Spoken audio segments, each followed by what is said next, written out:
नमस्कार दोस्तों, मैं रश्मि पूजा पाठ रश्मि के साथ चैनल में आप सबका स्वागत है।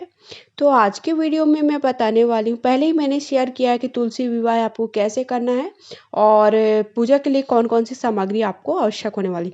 आज मैं बताऊँगी कि जो तुलसी विवाह के बाद जो भी सामान चढ़ाया है आपने, उसका क्या करना है। तो अगर आप सबको वीडियो पसंद आता है तो एक लाइक शेयर ज़रूर करिएगा। फर्स्ट टाइम चैनल पे है, चैनल को कर दीजिए सब्सक्राइब। तो अभी मैं बताऊँगी कि आपको सारा सामान जो आपने चढ़ाया है उसका क्या करना है।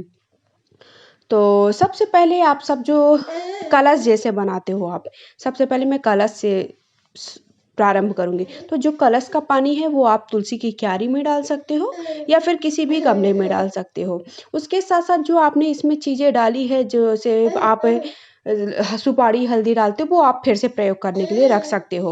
उसके साथ-साथ जो आपने अक्षत रखा है, अक्षत आप पक्षियों को डाल दीजिए क्योंकि आप थोड़ा-सा अक्षत रखते हो ना तो पक्षियों को डाल दीजिए। उसके बाद ये सारी चीज़ें जैसे पान है जिससे आपने कलश बनाया है, आम की टेरी है और उसके साथ-साथ आपने फूल एक डाला है, वो आपको क्या करना है जल में विसर्जित कर देना है। उसके बाद चौकी में मैंने गणेश जी बैठाए हैं, वो आपको फिर से प्रयोग में ले लेना है और जितना भी आपने अक्षत ये सब चीज़ें से आपने सबको सिंहासन दिया है, वो सारी चीज़ें आपको क्या करना है जल में विसर्जित कर देना है।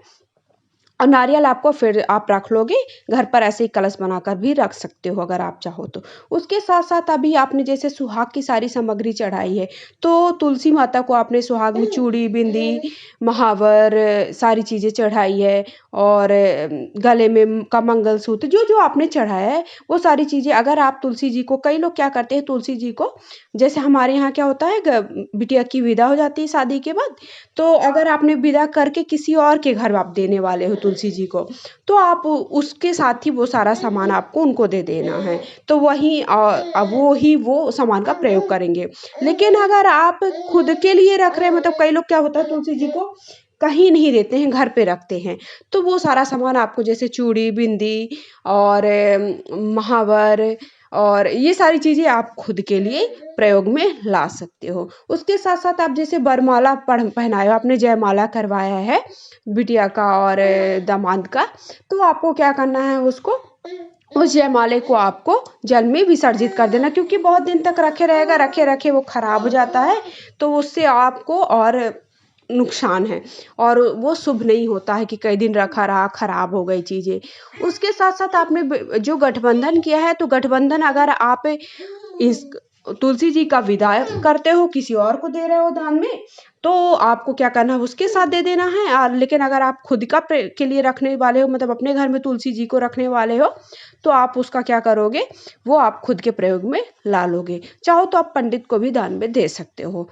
आपने बहुत सारा सामान जैसे चढ़ाया है और साड़ी आपने नई साड़ी चढ़ाई है और बहुत सारी चीज़ें सुहाग की सामग्री चढ़ाई, वो सब आप खुद के प्रयोग में ला सकते हो क्योंकि बहुत ही शुभ होता है, माना जाता है कि तुलसी विवाह के दिन आप जितनी सारी सामग्री चढ़ाओ, वो खुद के प्रयोग में लाओ या फिर किसी को दान में दो, तो उससे सुहाग की लंबी आयु होती है। और तुलसी जी का विवाह ज़रूर करना चाहिए, हर घर में तुलसी जी का विवाह ज़रूर करना चाहिए।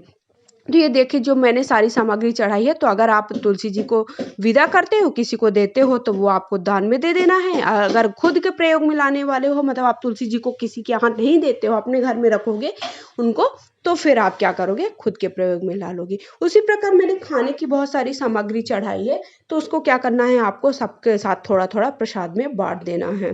कई लोग क्या करते हैं, ये बिछुआ है, पायल, ये सारी चीज़ें भी आप माता तुलसी माता को चढ़ाए हो, तो ये सारी चीज़ें आपको खुद के प्रयोग में ला लेनी है।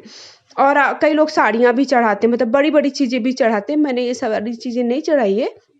छोटा-छोटा सुहाग की सामग्री चढ़ाई है, तो अगर आप साड़ी चढ़ाते हो, तो नई साड़ी भी आप अपनी इनको चढ़ा सकते हो और वो सब चीज़ें आप खुद के प्रयोग में ला सकते हो। और खाने की जो सामग्री है, वो सारी चीज़ें आप क्या करोगे, सबको थोड़ा-थोड़ा दान सबको घर में प्रसाद के रूप में बाँट दोगे। और उसके साथ-साथ कई लोग होली भरते हैं, कई लोगों के यहाँ और ये सारी चीज़ें आपके यहाँ के रीति-रिवाज पे भी डिपेंड करता है। क्या है आपके यहाँ क्या नियम होते हैं, हर जगह के हर नियम अलग-अलग होते हैं। जैसे हमारे यहाँ के नियम अलग हैं और मध्य प्रदेश के नियम अलग होंगे, उत्तर प्रदेश के नियम अलग होंगे, बिहार के लोग के नियम अलग होंगे। सब लोग अपने-अपने हिसाब से कई लोगों के यहाँ देखिए शादी में तो सबके यहाँ वो पीला वाला चंदन ही लगाया जाता है।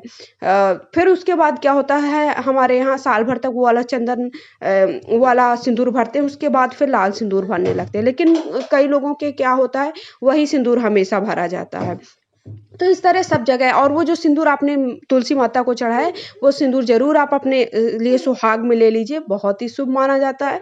और बिंदी भी जो आपने तुलसी मैया को लगाई है, वो अपने खुद के लिए लगा लीजिए। और ओली कई जगह पर ओली भरने का रिवाज होता है, तो जो ओली भरना है वो आपको अपनी माँ को दे थोड़ा सा देते हैं, आपके यहाँ होता है ना, थोड़ा माँ को देते तो कहते हैं कि धन धान बढ़त है, तो वो ज़रूर करिए। तो आई होप आप सबको वीडियो पसंद आया और सब समझ में आया। Thank you.